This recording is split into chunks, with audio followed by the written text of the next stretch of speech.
Welcome to Inside the She Cave, Trailblazers, Innovators, and Rule Breakers. I am your host, Cindy Glanzrock. As part of Season 3 premiere, Part 2, we had the distinct pleasure to have the distinguished guest and co-curator, Dr. Vesela Sretenović. She's here to discuss the exhibit, Anonymous Was a Woman, the First 25 Years, at the Gray Art Museum at New York University on view through July 19, 2025. Vesela is originally from the former Republic of Yugoslavia, today Serbia, where she studied art history and then moved to the United States to continue her career both as a scholar and art curator, which included Brown University's Bell Gallery, amongst other projects. Of exceptional note, from 2009 to 2023, Vesela was the Director of Contemporary Art Initiatives and Academic Affairs at the Phillips Collection in Washington, D.C., America's first museum of modern art, which opened in 1921 by the founder, collector, and philanthropist Duncan Phillips. Vesela explored the intersections between the past and the present, creating the Phillips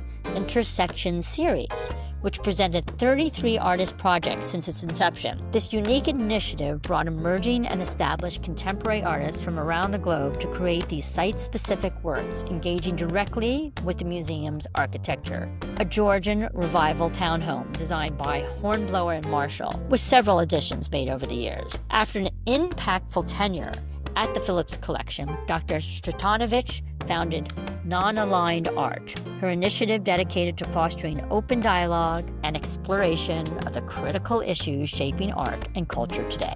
It is our honor to welcome Dr. Vesela Sretenović to the show, and thank you for finding the time in your busy schedule.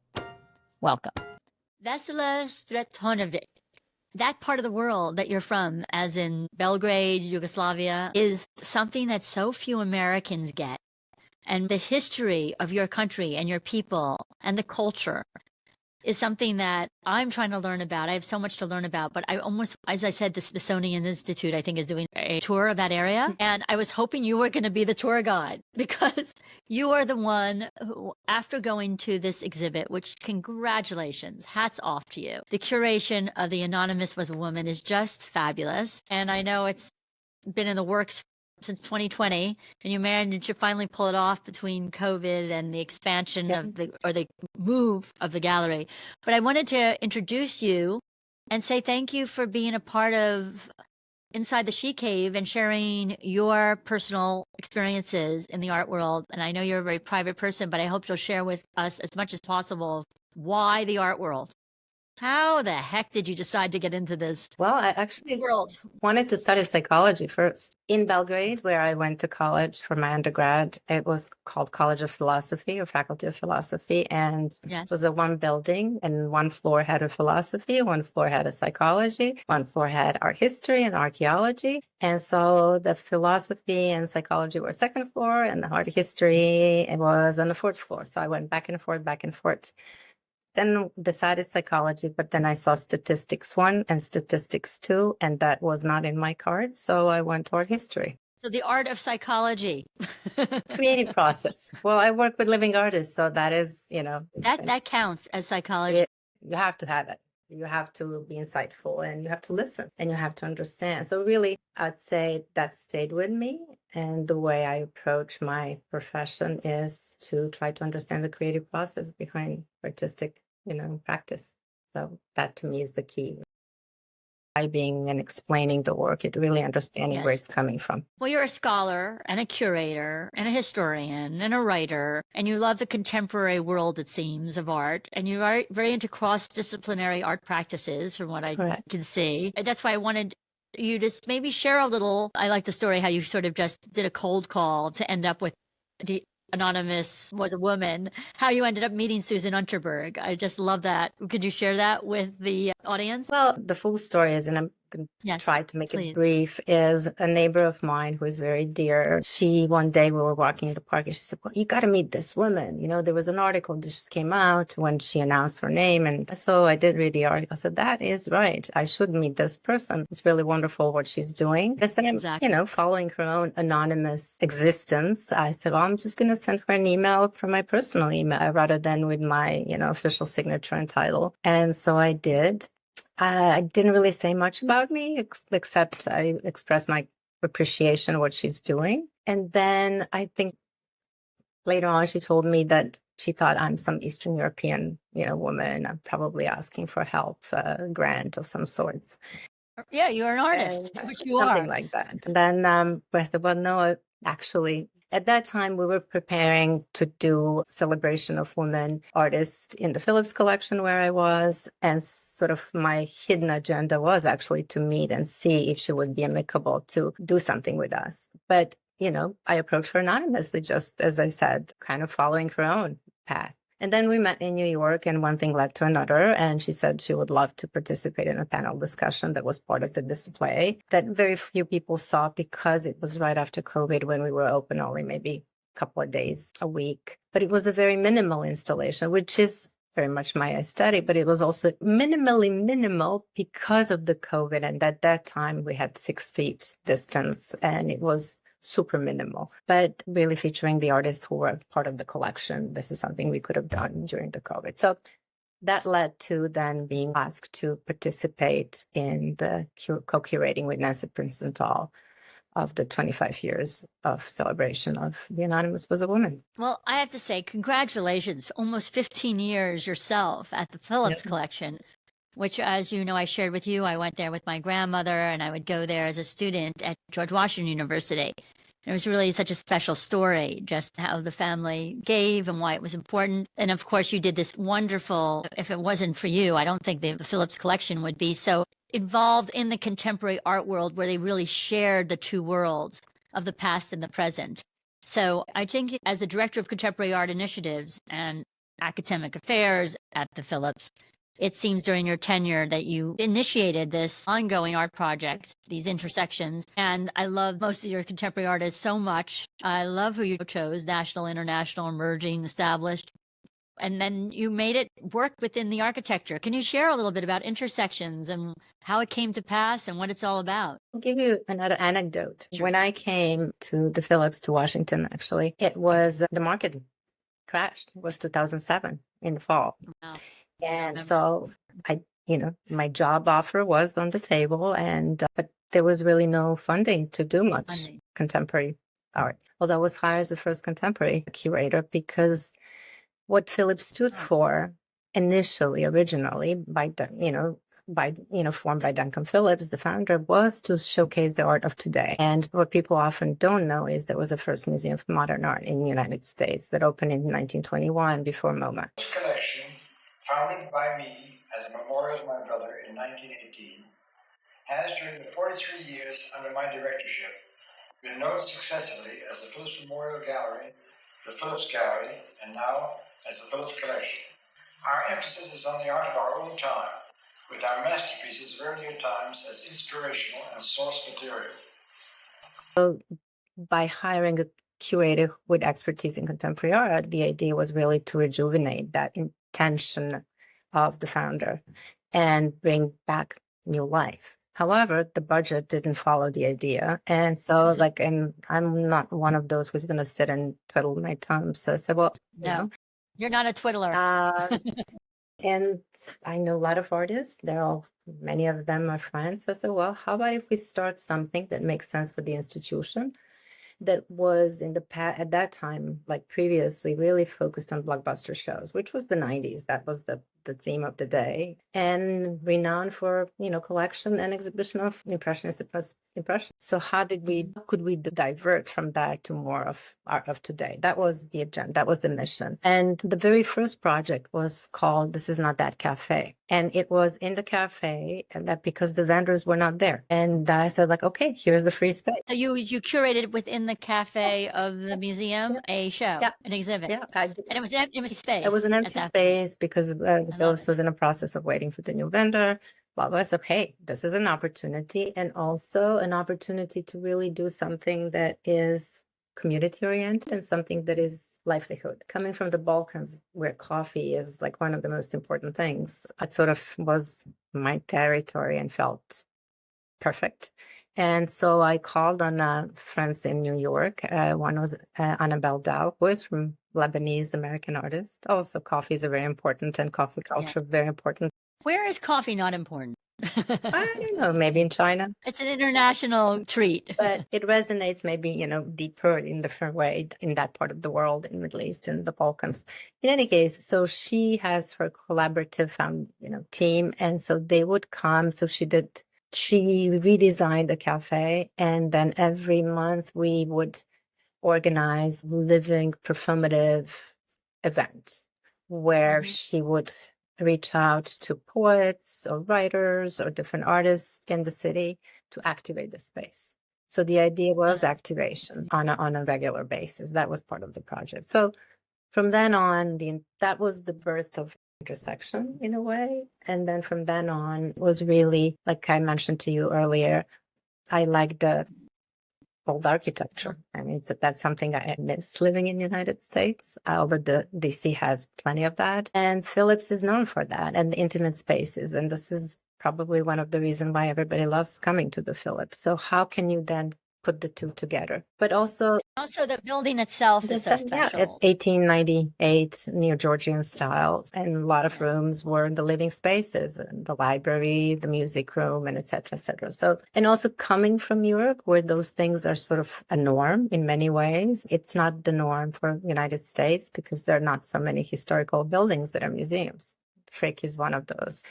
But also theoretically speaking, I wrote about modern contemporary art and historical architecture. So it was the overlap of my research and actual curatorial practice. This is the city of museums, not of galleries. And I feel also the museums ought to have a responsibility to their community and offer the space for artists to engage and not wait for them to become famous. So then the idea, all of that kind of intersections on so many levels, the physical space and historic architecture and contemporary work. Often people think of rupture between modern and contemporary work. I don't think about that. I think as a continuation. And also it's about interventions in spirit and in concept and in practice. So how can somebody turn this architecture and use it as a platform to create a new work and inspiration or create a dialogue? Which also amplify Duncan Phillips' own mission, and that is to look at art as a congenial spirit and then crosses the barriers of time, nationalities, borders, race, and etc.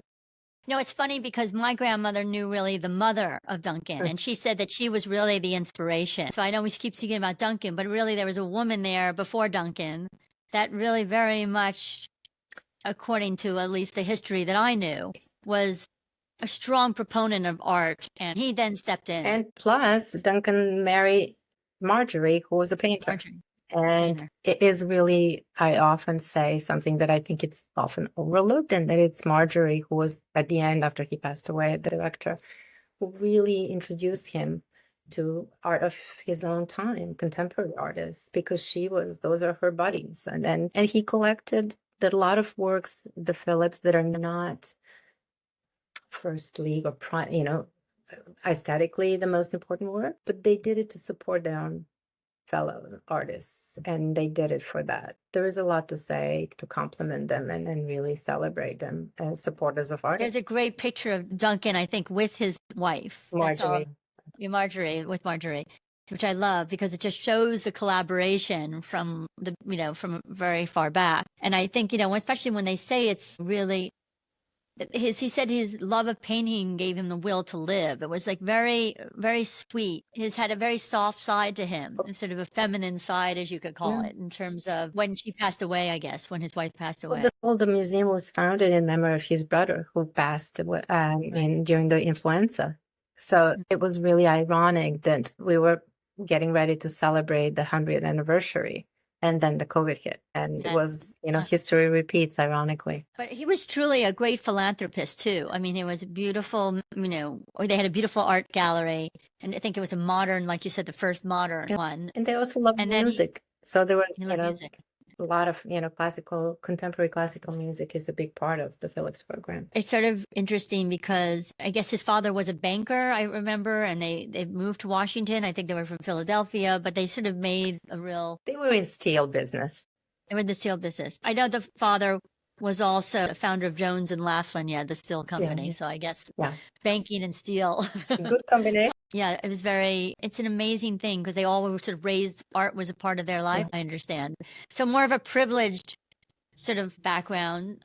In some ways, I feel Susan Unterberg had probably somewhat of a privileged background too, and she did something amazing with the privilege that she received. So your experiences with Susan and Anonymous Was a Woman, like tell me some great tale of your experience getting to know her and what she's done here. Well, as I said, the first time was visiting her in her apartment in New York and then just chatting about, art and life, actually, and her rationale of doing what she decided to do with the inheritance. She could have done it for herself, but also I was curious. She's an artist too. She's a photographer. And I wanted to know that side of hers too. And it's rare that an artist is so adamant about supporting other artists and generous. And that came through. And I just felt that genuine desire to do that and responsibility.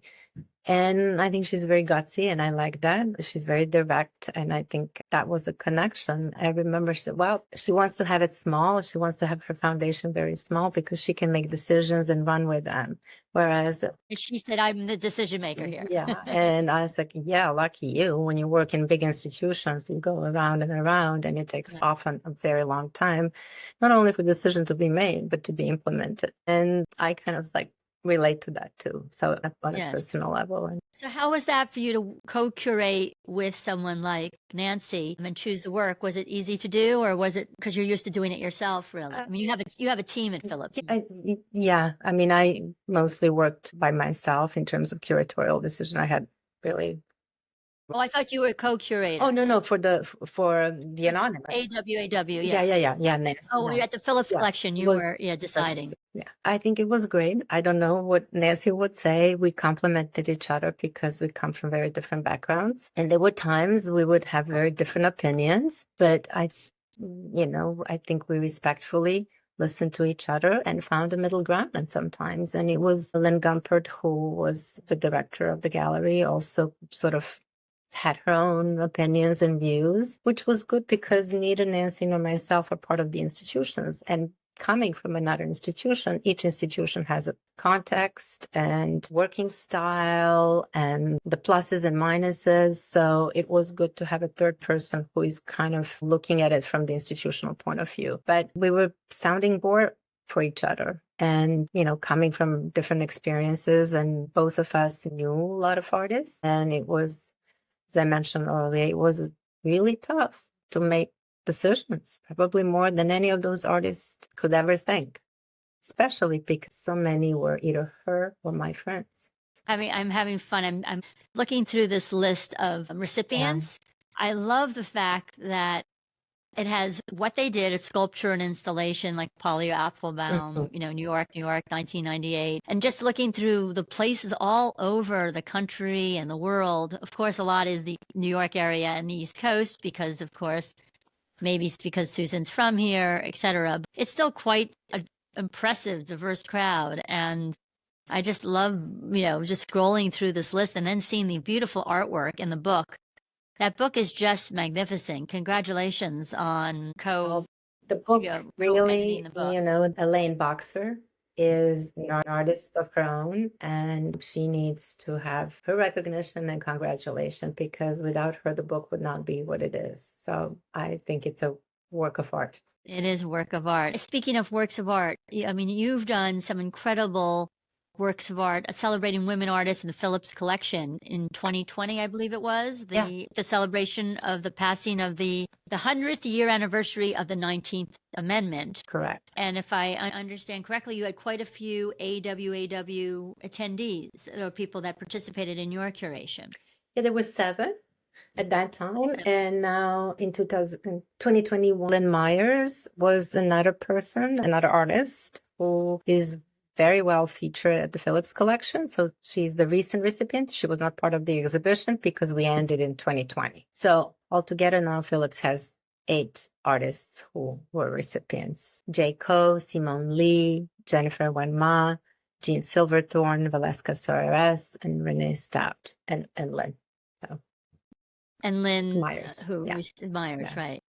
Well, we're going to pull up the artwork because we like for people to see those works, which... Yeah, that's Vesela Sretenović piece at the Anonymous Was a Woman exhibition. Vesela. Are those notes? Those are the pages from the books, annotated pages from the books that she created installation. Vesela is a Brazilian artist, but she used to live in Brooklyn and recently moved back to Sao Paulo after, I think, 30 plus years in Brooklyn. So, and she really is trained as an architect and works with installation. And the two of us met long time ago, and I worked with her previously at Brown, and then also acquired a work of her sculptural work for the Phillips Collection. So it's somebody who, again, I knew for a long time. And as I mentioned earlier, the configuration of the gray is such that it was restricted, like any other gallery, to show large work. And Vesela is at her best with installations. And so is Jennifer Wenma, whose work we're looking at now. So when Nancy and I were looking, we were also looking to find a work that represents, that is within the 5 years of the reception of the grant, but also that presents the artist at their best. And it was sometimes hard because the best works were the larger scale works or installation. For instance, Jennifer Wenma, who works mostly in the public realm, she doesn't make objects very much. She works within spaces or with spaces. So we were lucky to find a work from her that is very much painting based, although it's mixed media. Same is with Vesela Sretenović. Her installations are huge and really about space, given that she comes from architecture. So I like that diversity. That was important for Nancy and me, looking at the diversity on all levels, from age, nationality, first of all, work of art, like Sangan Ngudi, another fantastic artist who I always wanted to work with. We never really met. We were lucky. It was a struggle to secure the work for the exhibition. That is not half of the gallery. You're saying a struggle because of the size of her work? It was a size. It was very much, again, how do you represent somebody in a smaller scale when you know that their best work is about space? Or Ida Appelberg was a fascinating artist, but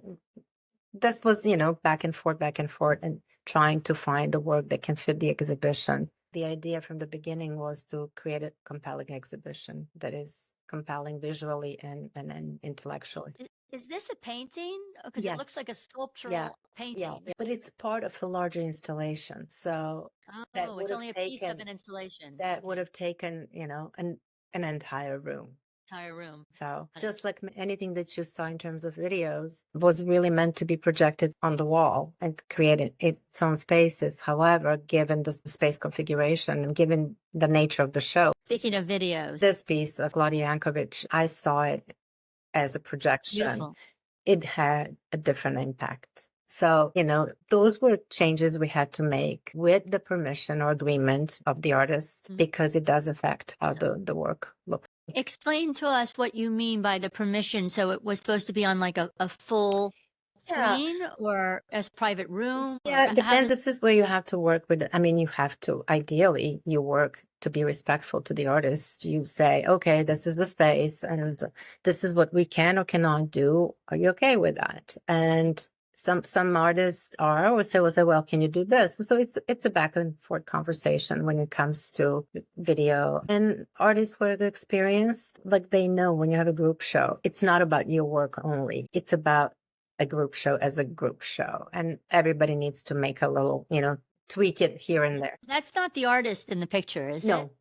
I didn't think so. This is, you said, so it's a series. It's like a movie, a film. What else? What are we not seeing here? Like, is it just, it's not one shot? The sound is very important. And so that was another, I'm going into technical stuff. No, that's what curators talk about. we had to isolate the sound because of different works in the vicinity, right? So we had the domes where you hear the sound, and the sound really is the key to this work, because it's based on the legend of La Llorona, the Mexican woman who had to throw her child in the water. And this is filmed in Oaxaca, in Mexico.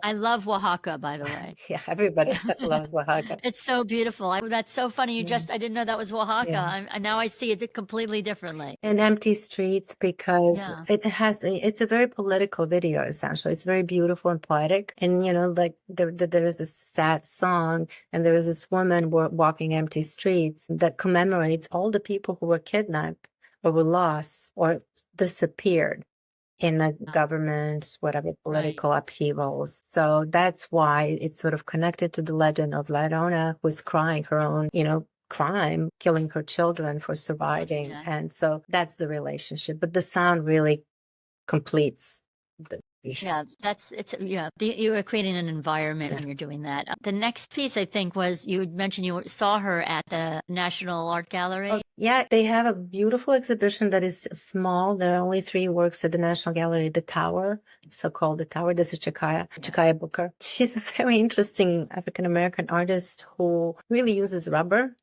and tires as a primary material. So there is something very poignant. And actually, those edges of tires, some are so sharp that one person cut themselves. And rubber, it has this, double-edged sword. It's soft, right? And elastic, but at the same time can be tough. So there is something really brutal about it, but also very sensitive to it. You know what I love about it? It's recycled rubber tires mostly. Yeah, she goes and collects. Yeah, she collects them. Yeah. And I also love the fact that there's this something about, she's collected at every major museum all over the world. Wherever I seem to go, there's, you're at an art fair like Frieze or TFAF, and there's Shakaya. He just shows up everywhere. This woman is, and a wonderful printmaker too. Yeah. I think it's more of a recent time rather than, I think there is a conscious effort by many institutions. When I say institutions, I mean art museums, to collect women artists, especially of underrecognized groups. So there is that intentionality. Well, finally, here she is 71 or 2 years old. She's based right over the bridge. And she wears this like a wig that is that African sort of headpiece. I call it a headpiece. It is. I call it a sculpture. It's a sculpture. So no, she's really a special woman, and I love the fact that she was born in Newark, New Jersey, or East Orange. I remember speaking to her about that. She's really a Jersey girl. And she went to City College, in Rutgers. So she really was very local, very local type of woman. But you wouldn't know that by looking at her. You'd think she came from some wonderful place because of how she dresses with the African fabrics. It's so beautiful. The next artist that I think we have, because I love hearing you talk about the background a little bit, because many of them, of course, you chose because they were members or recipients, not because you've shown them at the Phillips. No, exactly. That was the goal. I mean, that was the purpose of, to just use the artists and to really, I hope Nancy was speaking about that, to kind of have an artist per year. So 25 years, not to be rigid about numbers, but a little bit of math, like that we could honor an artist, at least sometimes 2 artists per year. We call it internally the bird. Yeah, it's a skeleton. Christy Rupp. Yeah, this is the work of Christy Rupp. You both, by the way, like Christy. Yeah. You both mentioned Yeah. And then there were times, and I'm sure Nancy spoke about it, that, I would say, this is Nancy's artist or this is my artist. So, and then, then there were artists that we both was like a no-brainer. Feet on that bird. That bird is major feet. And then, this was a tough decision because it stands out. Again, when you have so many works and so many artists, you really have to be sensitive to how they interconnect or relate in terms of display. And this was a tough one. But now at the end, it's like, ta-da, eureka. Ta-da. It just worked. I think we have another few coming up. By the way, I have to tell you that Around the Table event that you did, I wanted to go to that so badly. That was at Georgetown. I wanted to be at that. I was like, this has to travel. I love this show. It was. And I read about each artist. And the book that you did on your website. It was a great project. It was a labor of love, and it could have been much bigger. But again, you have to work with the space. And so there are some wonderful artists who I wish were part of it. You had so many great artists on. It was good. Thank you. And not only that, here's one that I personally love. Which one? I want to see. Yeah, this is the one. I don't know why, but it really struck me. Chitra Ganesh. Is she from India? Yes. Yeah. Okay. That also stood out, and it's very different and has more of the surreal sentiment to it and a narrative story behind it. And also, again, we were looking, and it's sort of more traditional painting-like. So it sort of fit in the mix. Again, we were trying to do a mix of different media, different approaches, and there is a spiritual dimension to it that not very many works have. So, and the mythological references to her own country. So, what's the fabric? I mean, when I say it is the black background it's painting. Is all on a black canvas. Okay. It almost looks like a chalkboard. It does because of the frame, I think also. Yeah, the framing. But did you frame them? Or no. Everything came the way, you see it. I mean, that would have taken another 2 years. Frame is part of this kind of old-fashioned. Framing is so important. I'm in a gallery today. I told you it was Mary Boone's, but now it's Dennis Yaris, and he represents Larry Poons. It's not a woman, but a man. But there's a little one behind me, and I love the way this little piece was framed. It's just a little abstract work of his. So framing is so important. Also framing, literally with frame and framing it in a space, which, in other words, exhibition display is the key. The ugly work can look the most beautiful if it's presented well, and vice versa. So, is there a piece that you didn't get to have because of the size of it or the cost to ship it or because you didn't have the right space for it that you really wanted? They were. I won't give names, but okay. Fair enough. I mean, I'm sure the artists, wouldn't be disappointed. So I understand. Yeah, but also, as I mentioned to you, there were so many artists who work in large scale and work in a participatory mode, or work in the public realm, or work with theater, that it was impossible, or work with architecture. It was impossible to have their work. And I felt that's kind of not fair to have them not be part of the show. So that was the goal of my essay, to really look into art that does not fit the white cube. The one about the Serbian in real life? Yeah, in real life.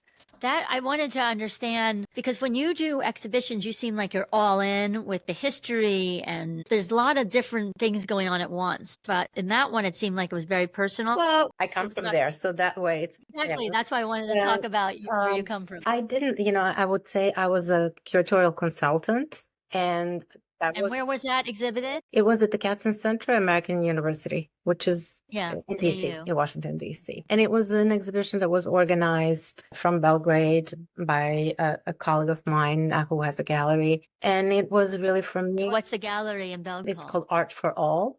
And her name is Marija Milošević. And so she really pulled the plug, and I kind of decided to do that, invited me to be part of the project with the Katzen director, Jack Rasmussen. So we went to Belgrade. And so I was a sort of foreigner in my own city, because some artists I knew well, but some artists I didn't, because I left so long ago. And when I go back for family reasons. This was an opportunity for me actually to pause and reflect on the city I was born and raised, and the country that went through so much tragic history and the bloody war that was so unnecessary, and how that affected the art scene, and where is it now. So I learned a lot by doing it, and pushing myself to read a lot, and kind of also have a critical distance, which is what they wanted, because they didn't want to have a curator from there. They really wanted to have somebody who is outsider. So I was this outsider. You were the inside outsider. I was insider outsider, kind of. Yeah, I figured that's a smart idea that they brought you on board. Because once when you're there, it's a very charged and political place, and everybody's very opinionated, too opinionated. I often say that's why we had wars, but I was trying to understand. That was my goal. How about, the people that you've worked with, like you worked with Lynn Gumpert. Did you know her before this project? Knew each other, but not well. No. And Susan was new. So we were really all new players for you, Nancy. Everyone was new to you. And it wasn't as if, I know that Lynn had a relationship with the museum, the new museum. New museum, yeah. She worked with Marsha Tucker, who is a legend of her own. And I think actually Nancy would know this better, living in New York for so long, that Marsha and Susan knew each other very well. So I think, which is why Lynn partially did this. Anonymous was a woman, she said, because of the relationship. So it is often about relationships, and everything is about relationship. Right? But you managed to pull together this relationship from not really knowing any of these people, and you created something. You curated something. Well, we get to know each other with the time that goes by, and also from an institutional end, we had guest curators. And then we usually say when you work for an institution, you have guest curator and we have a house curator. There got to be a relationship between the two. And to what extent the guest curator needs to follow the rules of the organization, and to what extent the guest curator has freedom to do their own job. I have to say that going through the book, it's incredibly, you really delve in each description of every artist, also on the walls. That's why I love people to go to see it, because I don't know who wrote, did you write all No, of the wall students did that. So we worked with students. I think Nancy was teaching a course too, and she had a group. And then because it's university, and that's the beauty of having university museum or gallery, you do involve students because it's a great learning path for them, and then Nancy and I would have to go back and forth. There were like, I don't even know, don't want to think about how many back and forths there were, because we had to approve them. Then they go to editor, and then the proofreading, and then blah, blah, blah, blah. So your career began, of course, in Belgrade, or former Yugoslavia. And not really. Then I was a student there. You were a student, but you studied art. Art history, not art. History. I can't make but art. Then you can't make art. No. Okay. But then you went to the Art Institute of Chicago, and you then decided art was going to be your livelihood? Yeah, well, again, a funny story is I applied to two places. I applied to School of Social Research in New York and Chicago. And I really wanted to go to New York, and because I didn't really want art history alone, I just wanted something bigger. Yes. But then Chicago gave me funding. So coming from where I come from was the key. And isn't that what Anonymous was a woman all about? Yeah. Meaning that when women that didn't get funding. Yeah. I mean, you have to have a room and then be able to think and create whatever you decide to do. So that's how I ended up in Chicago. Couldn't wait to finish so I can come to New York, because I really wanted to be in New York. Chicago offered me, program was called Theory and Criticism, Art History, Theory and Criticism. So it was not, I wanted to get away from art history proper. It was a little too narrow for me. That's why I like this interdisciplinary projects. Yeah, you're like more broad versus text and philosophy, context. Just thinking. Now, and Brown was where you also, did you teach there? I taught at RISD, not at Brown. RISD, okay. So but you were at Brown also, weren't you? Okay. But it's across the street, so. Right, it's across the street. So you taught at RISD and Brown also? No, I got a job there. You got a job I got a job at the museum because I was finishing my PhD, and I really thought Providence is a small town. I don't know anybody. I was going to finish my dissertation in no time. Well, it didn't really work that way. Meaning the dissertation took you longer, or the job opportunity came up? All of that. The job was very dynamic, which, What did you do there? I was a curator. What is their museum called at Brown? David Winton Bell. It's a Philip Johnson's building. Now a lot of things changed, but at that time it was very active and contemporary. We had a collection, but I worked with living artists again. Did some good projects, I think. I am so jealous that you're going off to Mallorca and you're going to be with one of your intersection artists. Yeah. So we're going to jump. I know we're jumping around a bit, but one of the artists we pulled up before was Arlene Sheckett, before I talk about. No, actually, Arlene Sheckett, she was one of the intersectors, but gosh, there were so many. There were about 40 I've done. She's just one I know and I like. Yeah. She did a lot of projects, and she's New Yorker, and everybody knows about her. And she did that wonderful one in Storm King this past year. She did a very similar project at the Frick Collection before they closed some years ago, like really working with the permanent collection. Yeah, so here, I don't know if you can see it. With Matisse. Yeah. Matisse. I was like, you had the Matisse already. Is this at the... This is at the Phillips. This is... Phillips? Okay. Yeah. And then those are all her beautiful ceramic pieces, right? She had that. She had quite a bit of room. So sometimes intersections were very small, could be one room. And she was one of the biggest. And another artist was Richard Tuttle, who had the whole floor. Bernardino was outside and inside. So you were able to put things outside, outside also? Never before and never... Never again.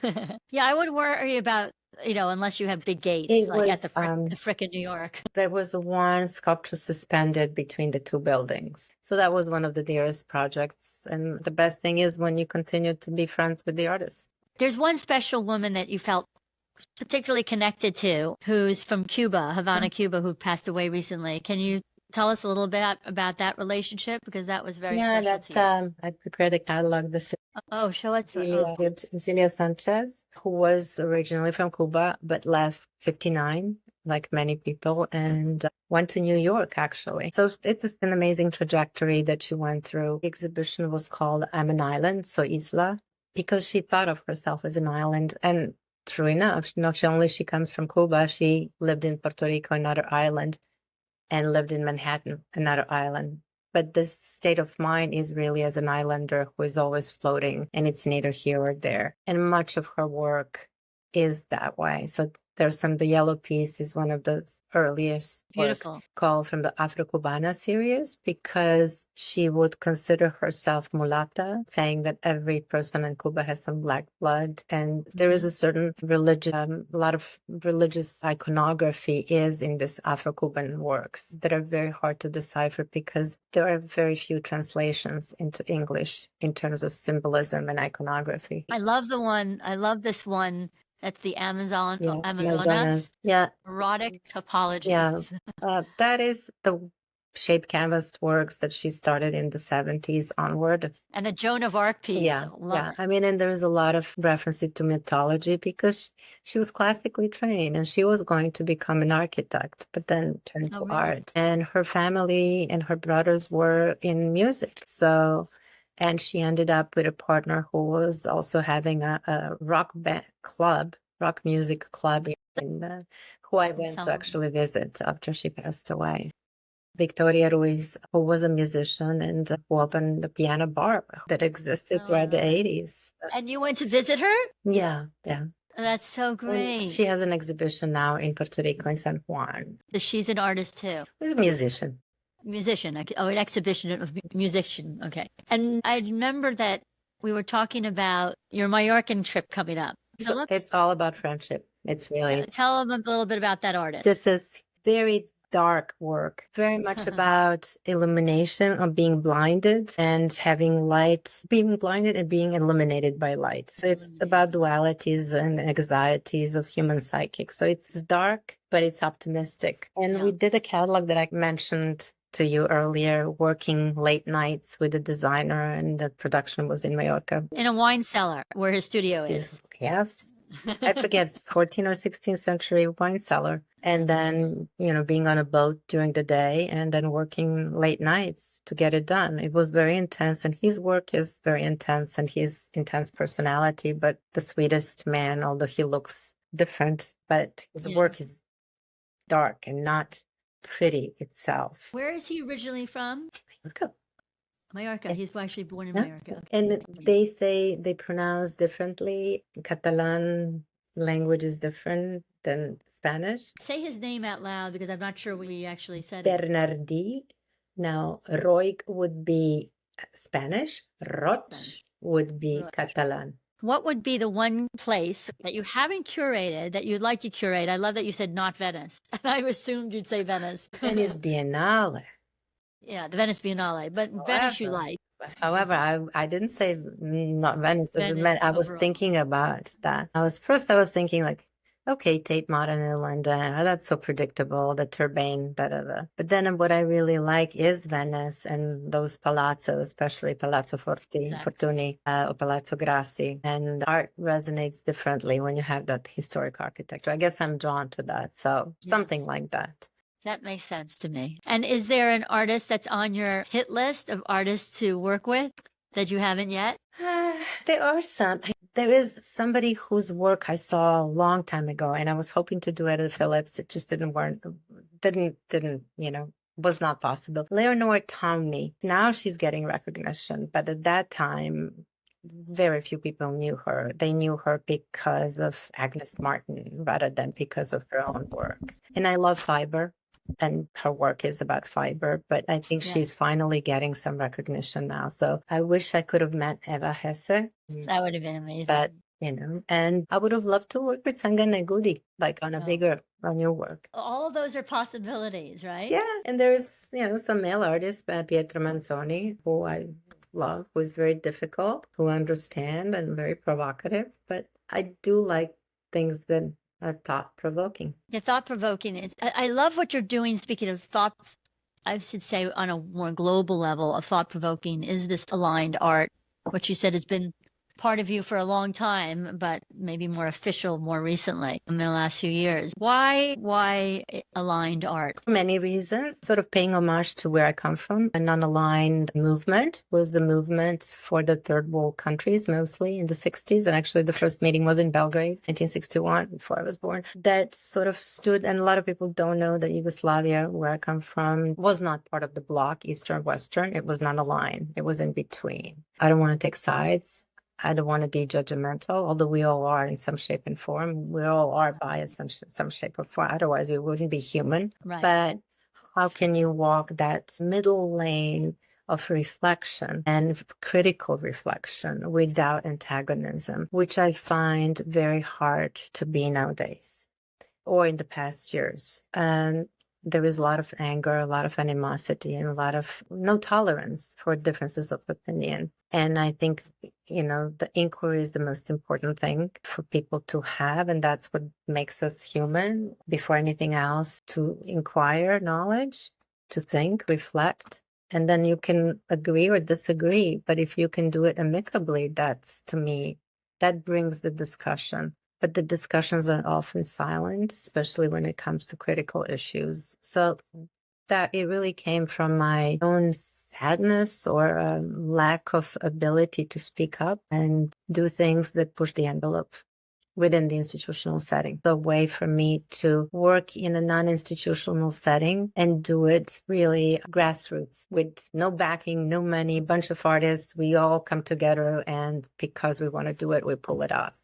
And you can do that in the non-institutional spaces. So it's refreshing. I'm flipping through the book only because I think you just do such a beautiful job. This was designed by someone in Belgrade. Sometimes I do it myself because I like design, but I'm not very good in it. Well, I have to tell you, this one made my mouth water. Well, this is Michael Rakovitz, who is an amazing artist. And I mean, this was a Georgetown part of the food show. And he came and we had a brilliant conversation about Israel then and now, being Jewish now and then, being able to speak up on contested issues. This was Valeska Soares. That is much more poetic. Helen Zukhaib talk about all the wars and the disasters of the wars on the plates and the disasters of this place. This is famine looms in Gaza. Yeah. I mean, I don't know how long ago she did this, but it's just so relevant. Well, yeah. I mean, it's obviously not stopping. As we were doing the exhibition, I said, are you going to do more? Suzanne Lacey, I mean, she's a legend. This is the piece from the International Dinner Party. So again, it was a mix of artists who are well-known or historical figures, and Adam Silverman is from LA. Again, it was a small version of something I worked on for a long time. Joe Schmale is a South African artist. Jen is... Oh, there we go. Jen Winma. Jen... We get to see her again. This is part again of the bigger project, and she did a recording. And so she took her, I don't know, a year of recordings. And so we brought the truck, Michael Rakowitz's truck. I love the story behind Michael Rakowitz's truck. Oh my gosh. It was originally supposedly dinners in Dubai, and they were Iraqi Jewish dishes. Yeah, because the first time. That is his story. And he was telling his story of his grandmother and how they fled from Iraq to Israel. So, and then we partnered with the bookstore because he wrote a book. He and his friends wrote a book with recipes, Iraqi Jewish recipes. So we partner with the bookstore where you bring a dish from the book and talk about art. So we did that. I hope you got to eat it too. Yeah, of course. And I love this Monsieur Zohar. His name is Sandy Zohar, a young artist who I got to know while he was a student at MICA, because I often go and do critzes and mentor students there. And these are piñatas suspended from the ceilings and sort of have a celebratory momentum, because that's the idea behind piñata. But there is also the religious element, the ritualistic element. But at the end, he wanted to pay homage to González Torres, because concurrently the exhibition was at the Portrait Gallery. And it was a poignant and funny work. It was a social satire. And sadly wasn't understood the way it was meant to be and presented as a social satire. And it was very, stirred some controversy and disagreement. And was interesting. Fame and shame, fear and hope, consumption and disparity, all of those things. All the dualities all the dualities in life, right? Yep. But if you don't get it, that's your loss. Yeah. And Philippa is DC-based. She calls herself social sculptor, who organizes those small dinners in the galleries and would invite people from 2 different political camps and actually serve dinner in the gallery during conversations that bring people together. That was the idea, really. It's the simplest idea that can exist. How can we? Exactly. But it's so hard to get there.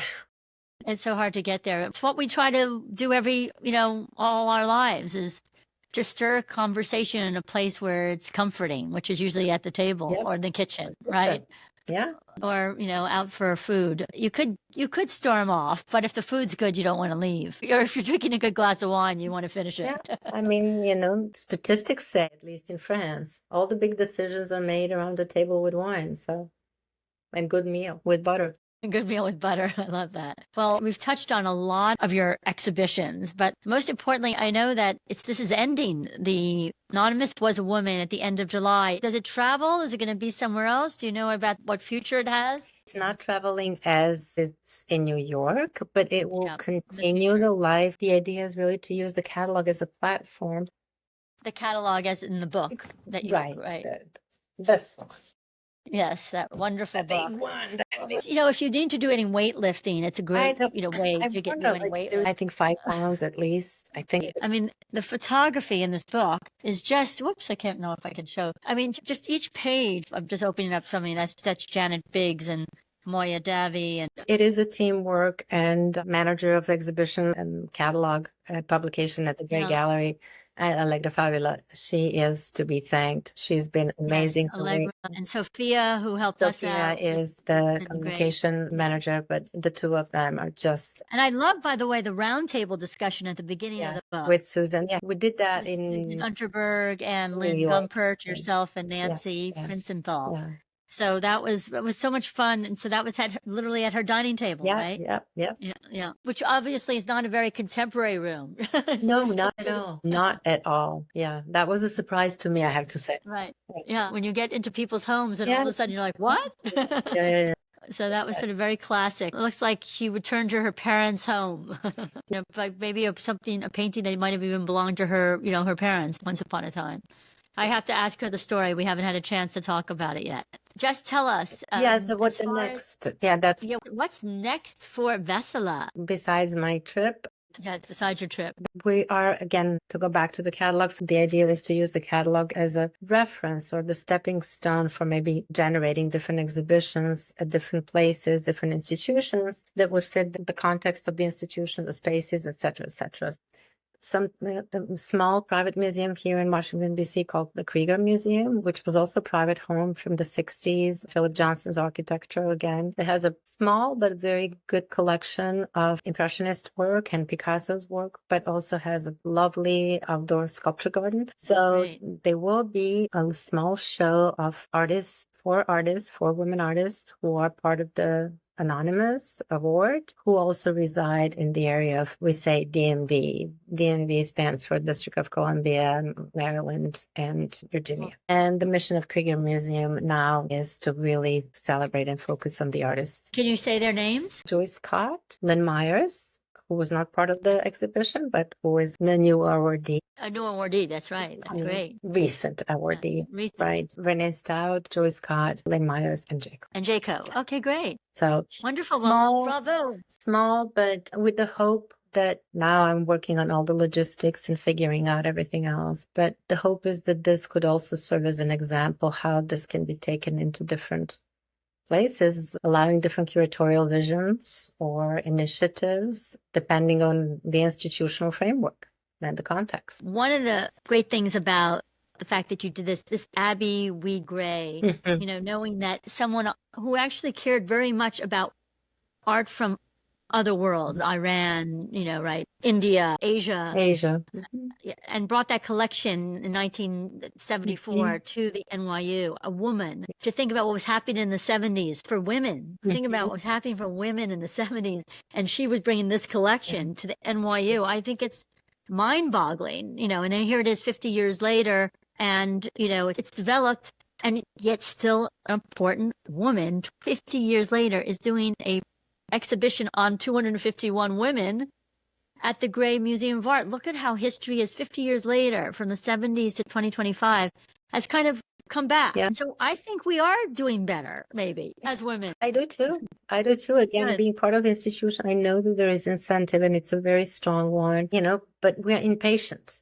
As a historian, I say it takes 50 years to change the flow of history. It takes at least 30 years to consider that something, anything from a historical perspective. We want everything. We live at a time that everything is instant, and it takes time and continuous work to make a change. Nothing happens overnight. So, well, I want to thank you, because if it wasn't for I'm optimistic. I'm glad we're both optimistic. We'll leave on the optimism note. That's why I hope that there is like a big trunk, the tree trunk that the Gray set up, that can be like branched off in different places and taken in different ways. And I am actually, while I will be traveling in Europe, talking to some colleagues in France and Spain about maybe doing something abroad, actually, and contextualizing this. I hope it happens. From your lips to the goddess's ears, the goddesses of the heavens. Thank you so much for giving us so much of your time and efforts that you've done in the art world. And you've made everyone's life much more, I would say, bright. You brought light to our lives with all of your incredible exhibitions at the Phillips Collection and all these other places, whether it's Georgetown or Maryland or AU or throughout the whole country. And the upcoming exhibition, when will that be up? Can you let us know the dates? Do you know yet? In the fall. In the fall. Okay, great. Well, I hope you invite me down there to come see it. Washington. I would love that. And thank you for your time today. And thank you for your time. Have a wonderful trip. Thank you so much, and have a wonderful summer. Bye. Thank you so much. Bye-bye now.